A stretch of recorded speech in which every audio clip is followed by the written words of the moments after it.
welcome back to our final fabulous segment here on Cityline. I am with the wonderful wine teacher, coach, and connoisseur, Ms. Kat Shapiro.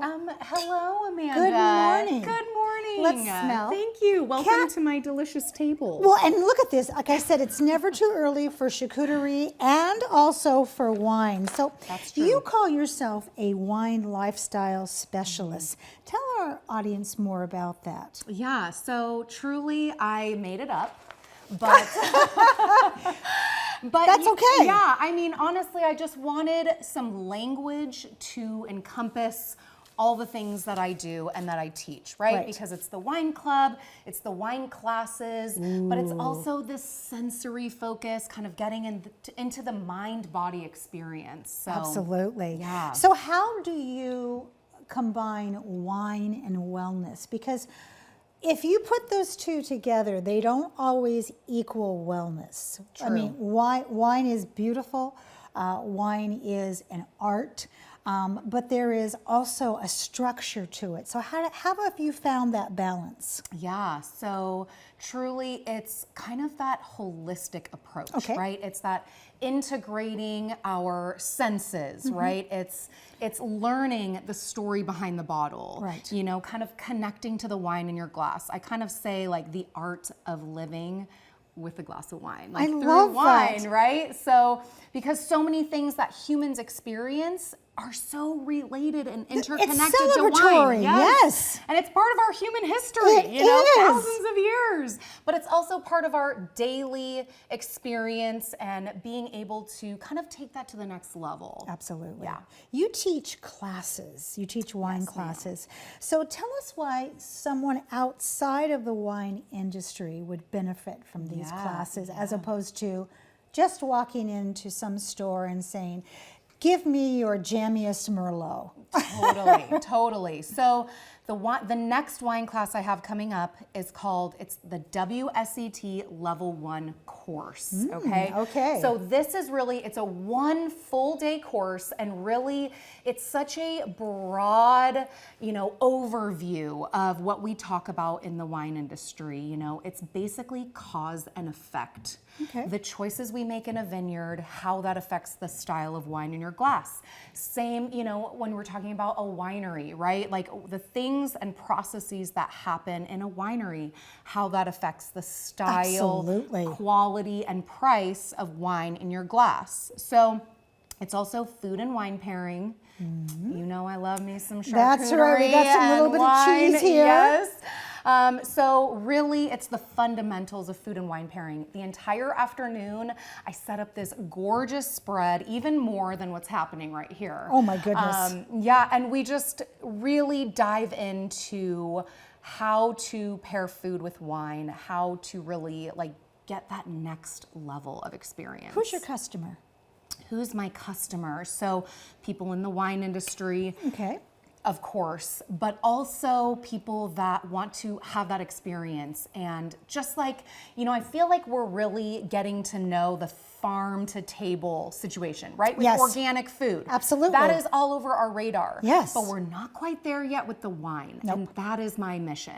And you would think, being Washington State, and the big pivotal point for wine was Mount St. Helens, when the ash changed so much of the soil.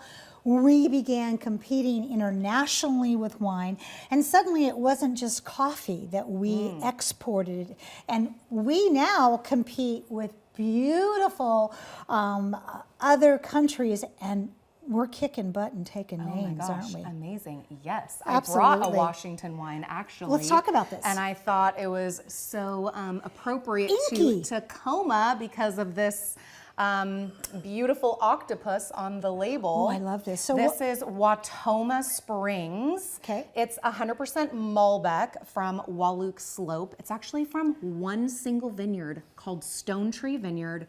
It is so cool because the entire vineyard is littered with this petrified tree fossils. Which affects the taste. Absolutely. Of course, soils, again, that cause and effect, right? And of course, Washington terroir, the Missoula floods from 15,000 years are ago still in effect. Yes. Have changed the soil Yes, so much. yes, and make it very dynamic and free draining and just an absolute heaven for grapes. Oh my God. Now, I'm going to be full disclosure here on Cityline. I don't drink. I'm a recovering alcoholic. And Congratulations. Thank you. Yes. Cheers to Cheers. that. You have brought me, what do I have in here Okay. so I can be a part of your Yes, class? please. Yes, so what you have in your glass is the Akala sparkling tea. It is made from tea, green tea, and it's also made with lemongrass, marigold. Ooh. So there's like a florality to it as well. But it's that elevated beverage. Like I want to be your full service beverage Thank service, you. right? Thank like you. I want to be, yes, I want to bring all the beverages. Well, so. mocktails, and when we talk about wellness and we talk Yeah. about looking at what's at our feet, from farm to table to grape to glass, it is looking at that and understanding how that works. But also, there is a huge movement now with people putting out a spread of non-alcoholic and alcoholic and saying, let me educate you about them both. This is incredible, by the way. Delicious? I mean, whenever I go out to family gatherings or things, I want to make sure that there's a non-alcoholic type drink for me. Now let's talk about the food. Okay. What do so, I pick? Like, yes. this, I've already had the popcorn. Okay, It's delicious. so I also popped open a Cremant de Loire, a little rosé of Cabernet Franc sparkling wine.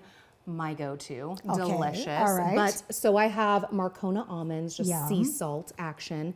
And the way that you really taste food with wine is you take a sip, take a bite, Let's do and it. then take a sip. Okay, sip. Okay, sip. Swirl it around. This is like strawberries and cream. Ooh. Oh, it does smell. So Okay, good. now okay, bite. now take a bite. So the Marcona almonds.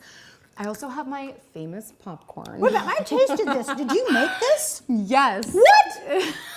Can we buy this? Okay, so my last class in Tacoma, I made that popcorn and everyone was like wigging. I got a little chev or some goat cheese. It has a Meyer lemon and honey flavor going on. Stand back. Because I thought that that would be a really good pairing with this kind of herbal strawberries and cream That is flavor. off the hook. Yeah. But then the hard cheese, this is an Irish cheddar. I paired that cheese to this kind of dense, saturated Malbec because Big. Yes, it has that clove, that purple, Oh, yes. the violet aromas. Like, oh. And then when we get into one of my favorites, and that's the meat. What would pair well with that? I would say definitely the Malbec, but also, I mean, give it a go. Try it. All right, well, let's So try take here. a sip. All right, I'm going Okay, to try this take a off sip. the air, but I want to say thank you. Okay, so yes, much to fair you enough. for Thank being you. here. Cheers. Cheers. And I want to say to you, of course, that wraps up another great segment of Cityline. It's always a pleasure and a privilege to be in your home with non-alcoholic wine and charcuterie. We've given you a lot of great things to do in our city, so please go out there, be a part of the tapestry, and pay it forward. And when you come back, as always, we'll be waiting for you. Let's do it. Cheers. Right here at Cityline. Cheers.